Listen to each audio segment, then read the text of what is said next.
Welcome back to another deep dive, everyone. Today, we're going way back to ancient India, the Mauryan Empire. I mean, we all know about their huge territory, powerful emperors, all that.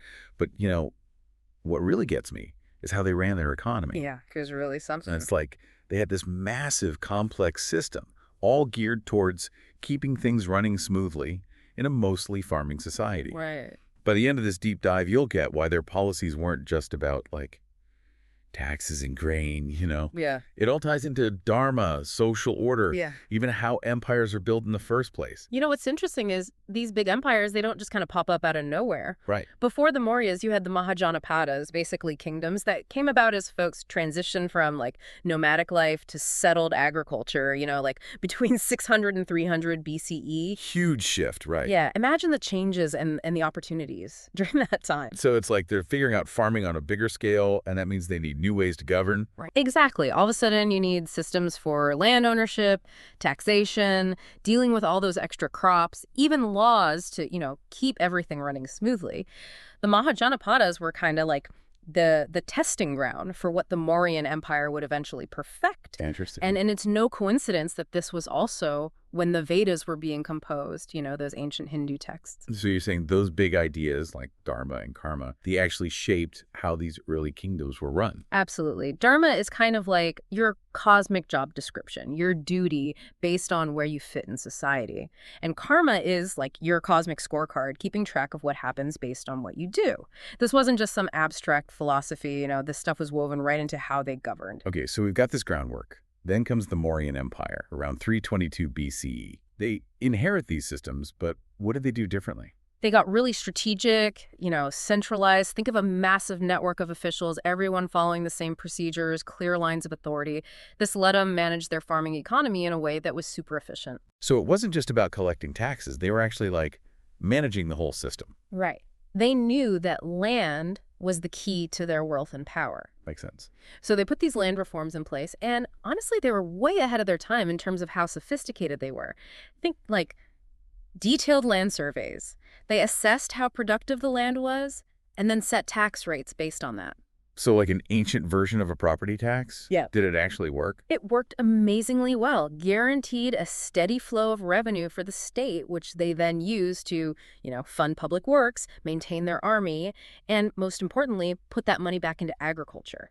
Okay, that makes sense. But how did they make sure those taxes were actually fair? Was everyone like okay with this system? Well, remember Dharma. The Mauryans were smart. They framed their policies within this whole idea of duty and righteousness.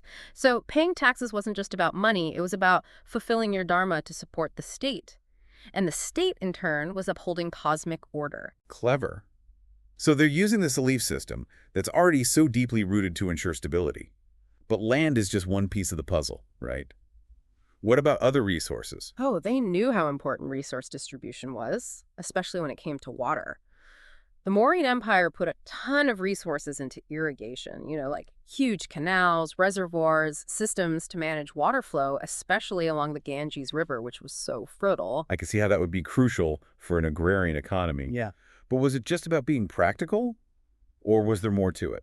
They knew that a stable food supply means a stable society. These irrigation projects weren't just about boosting yields, they were about preventing famines and making sure people were taken care of, fulfilling that dharma of a good ruler. Okay, so we've got land management, we've got resource distribution. I'm guessing they didn't stop there, though, did they? Nope, you're right. The Mauryans were incredibly hands-on when it came to economic planning. They didn't leave things to chance. They actively shaped and managed important parts of the economy. Like, give me an example. How do they actually do that? One fascinating example is their state-run granaries. Imagine these huge storehouses all over the empire, packed with grain. It was a way to control prices, manage supply, and have a crucial safety net if there was a famine. That's like what, an ancient form of social security? Making sure people wouldn't starve, even in tough times? Yeah. Pretty smart. Were there other ways they had this state control over the economy? Oh, yeah. Trade regulation was another big one. They made weights and measures standards so the marketplace was fairer, prevented cheating and price manipulation. They even controlled how certain goods were made, set quality standards, made sure everything was consistent. Wow, that's a lot of government involvement in the economy. Was that normal for the time? Did everyone just go along with it? Well, it wasn't always easy. But remember, the Mauryan Empire was built on the foundation laid by those Mahajanapadas.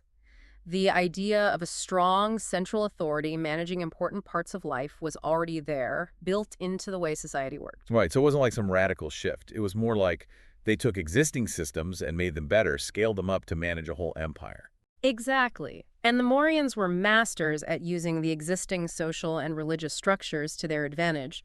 The caste system, which was already solidifying during that Mahajanapada period, became even more entrenched under their rule. How did that play into how they managed the economy? Well, each caste had specific economic roles, priests, warriors, merchants, farmers. This division of labor, they saw it as essential for keeping society harmonious and the economy stable. And of course, it tied right back into that whole concept of dharma, fulfilling your duty based on your place in society. It's amazing how all these practical economic policies are so connected to these deep religious and social beliefs, like a system built on layers and layers of reinforcement. Yeah, and that's a big part of why the Mauryan Empire was so successful. Their approach to managing their agrarian economy wasn't just pragmatic, it was about creating a system that fit with the very fabric of their society. It really makes you think. Yeah, it's fascinating how they managed to weave those social and religious structures right into their economic policies. It's like a tapestry. Every thread represents a different part of their society. And they were pretty good at keeping that tapestry from unraveling, huh? I mean, managing an empire that big with all that diversity must have been a constant challenge. Oh, absolutely. Don't forget, the Mauryan Empire stretched all the way from modern-day Afghanistan to parts of South India. Think about it, all those cultures, languages, different climates even. It's a lot to handle. So how did they stay unified across such a huge and diverse area? Was it all about having a strong central authority? Well, they definitely had that. Their administration, it was incredibly advanced for its time. Imagine this complex network of officials, each one with specific responsibilities, all reporting up through this chain of command to the emperor himself. Okay, so it's like a well-oiled machine, right? Okay. All the parts working together. But who were these officials? Where did they come from? That's the interesting part. The Mauryans didn't just rely on some small elite group. They actually recruited talented people from all sorts of backgrounds. They realized that loyalty and competence, you could find that throughout society. So they were kind of breaking down those traditional barriers, creating chances for people to rise based on merit, not just who they were connected to. Was that unusual back then? Very much so. It really shows how practical their approach to governing was. They knew to manage an empire that massive, they needed the best people, regardless of where they came from socially. That's pretty forward thinking. Yeah. But talent's only part of it, right? How did they make sure these officials were actually doing their jobs right? Oh, they had systems for training and evaluation. Officials were promoted based on how well they did, not just who they knew. And get this, they even had these royal inspectors. They'd travel all over the empire, auditing accounts, watching court proceedings, just generally making sure everything was running smoothly. It's like an ancient internal affairs division. So they had this big bureaucracy, checks and balances, this focus on meritocracy. It's starting to sound pretty modern in a way. Yeah, there are definitely some parallels to how we do things now, but it's important to remember the context, right? The Mauryan Empire was still a product of its time. Their legal system, for example, it was complex, but it was still heavily based on existing customs and traditions. So like a mix of old and new. How did that actually work? Well, they wrote down laws, set up courts at different levels, and had ways to deal with disputes and crimes. But they also knew it was important to include local customs and practices into their legal system. Makes sense, considering how diverse the empire was. Yeah. It's like they were trying to create a system that was both unified and flexible at the same time. Exactly. They weren't trying to force everyone to conform to one way of doing things. They understood that to govern such a large and diverse population effectively, you need to find a balance between central authority and local autonomy. So how they managed that? Did they give local rulers some degree of freedom? They did. Often, they'd negotiate with those local rulers, offering them autonomy in exchange for loyalty and tribute. This let the Mauryans focus their resources on the big stuff, like defense and infrastructure, but still keep some level of control over the whole empire. Sounds like a delicate balancing act. But what about the folks who weren't happy with that arrangement? How did the Mauryans handle dissent and rebellion? Well, remember, this was an empire built on conquest. They had a powerful army, and they weren't afraid to use it to put down rebellions and maintain control. But they also understood that force wasn't always the answer, the best way to get things done. So they'd use the carrot instead of the stick sometimes. Precisely. They were skilled diplomats. They'd often use strategic alliances, political marriages, things like that, to consolidate their power and keep things stable. They understood that sometimes it was better to negotiate a settlement than to fight a war that could be costly and destabilizing. Like that saying, keep your friends close and your enemies closer, right? Exactly. But even the smartest rulers need more than just diplomacy and a strong military. The Mauryans understood how important it was to control the narrative, to shape how the public saw them, and to make sure people saw their authority as legitimate. So they were kind of spin doctors too, huh? How'd they pull that off? Well, for one thing, they had this network of spies and informants, basically an ancient intelligence agency, to keep track of potential troublemakers and gather information. Sounds kind of like the Stasi or the KGB. Were they really that ruthless? Well, they were definitely focused on keeping order and control, but they also used more subtle ways to influence public opinion. For example, they were known for using propaganda, like inscribing edicts on pillars and rocks, strategically placed all over the empire to promote their policies and legitimize their rule. It's like using public monuments as billboards. Did it actually work? Did people buy into all that propaganda? It's hard to know for sure, of course. But those edicts weren't just empty words. They often spelled out policies that actually helped people. Things like promoting social welfare, religious tolerance, even animal welfare. So they weren't just trying to brainwash people. They were trying to win them over by doing things that actually made their lives better. Exactly. And this was especially true under Emperor Ashoka. Remember him, the enlightened emperor. He converted to Buddhism and became a big advocate for nonviolent social justice and ethical government. Right, Ashoka. How did his reign change the Mauryan way of maintaining order and control? Did he get rid of those harsher methods altogether? It's a tough question. Ashoka definitely emphasized moral persuasion and ethical behavior, but he was still in charge of this massive empire with all its complexities. He didn't completely abandon the use of force or surveillance, but he did try to balance those things with compassion and a real concern for the well-being of his people. So, a more nuanced approach maybe, combining strength and compassion, authority and empathy.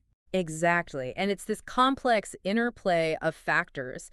Their sophisticated administrative system, their strategic use of both force and diplomacy, their understanding of how important public perception was, and in Ashoka's case, a real effort to rule ethically that allowed the Mauryan Empire to flourish for over 150 years. It's a pretty amazing story of power, politics, and just how challenging it is to rule a vast and diverse empire. But even the biggest empires fall eventually. What happened with the Mauryans? Did they just collapse all of a sudden, or was it more of a gradual decline? Yeah, it makes you wonder, what were the things that started to go wrong in this system that seemed so well built? Was it like, boom, everything fell apart? Or was it more of a slow fade? It was definitely more of a gradual unraveling, Oh. like a bunch of factors, some internal, some external, that kind of chipped away at their power over time. Hmm. You can't run an empire that big for over 150 years without hitting some bumps in the road. So what were some of those internal things that weakened them from the inside? Well, one big problem was succession. Having a clear line of, who takes over is crucial for any empire. And after Ashoka died, things got a bit messy. Arguments over the throne led to instability, weakened the central authority, and that's never good when you're trying to hold a huge empire together. So you have infighting, power struggles, the classic recipe for an empire's downfall, right? Yeah. What about those external forces you mentioned? Those invaders never really went away. The Mauryans were constantly dealing with pressure from groups like the Greeks, the Scythians, and later the Kushans, all pushing in from the northwest. Imagine trying to defend such a huge border. It was a logistical nightmare and just drained their resources. Sounds exhausting and expensive. How did all that impact their economy? Maintaining that huge army to fend off those threats, it cost a fortune. Not to mention all the economic chaos those constant conflicts caused. Trade routes became less safe, agriculture suffered, and over time, all that financial strain made it harder for the empire to project power and maintain control. So it's like a domino effect, right? Well, One problem leads to another, and it just keeps going. Were there other economic factors that played a role in their decline? Like any empire, they had their share of economic troubles. There were periods of drought and famine, which, remember, could really mess up agricultural production and lead to social unrest. And just the cost of running that huge bureaucracy put a strain on their It's like finances. a perfect storm, right? Internal strife, pressure from outside, and then economic hardship on top of it all. Yeah, and when you put it all together, it makes sense why the Mauryan Empire declined. It wasn't one big catastrophic event. It was more like they slowly lost the ability to manage all these challenges effectively. But even as they declined, they left behind a pretty amazing legacy. That's what I love about history. Even in the downfall, there are lessons to be learned, and you can still see their influence today. For sure. Their administrative systems, their legal frameworks, their infrastructure projects, like those incredible roads and irrigation systems, they all became models for later Indian empires. So they weren't just powerful rulers, they were builders and innovators too.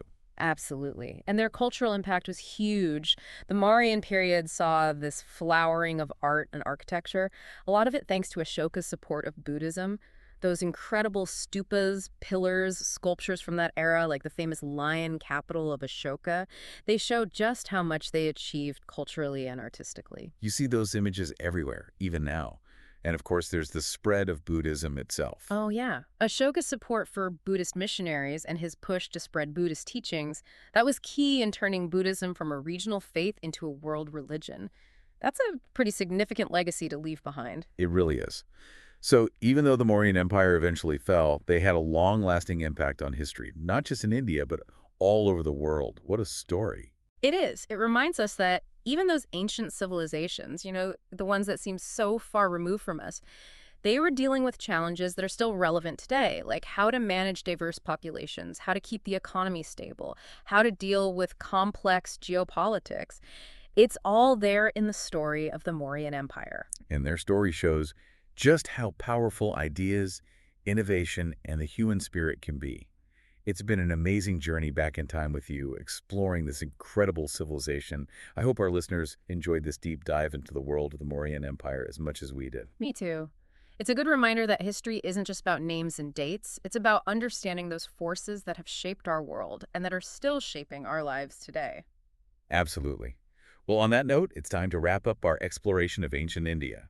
Thanks for joining us on this incredible journey. Until next time, keep exploring the past, because it holds the keys to understanding who we are today and where we're going in the future.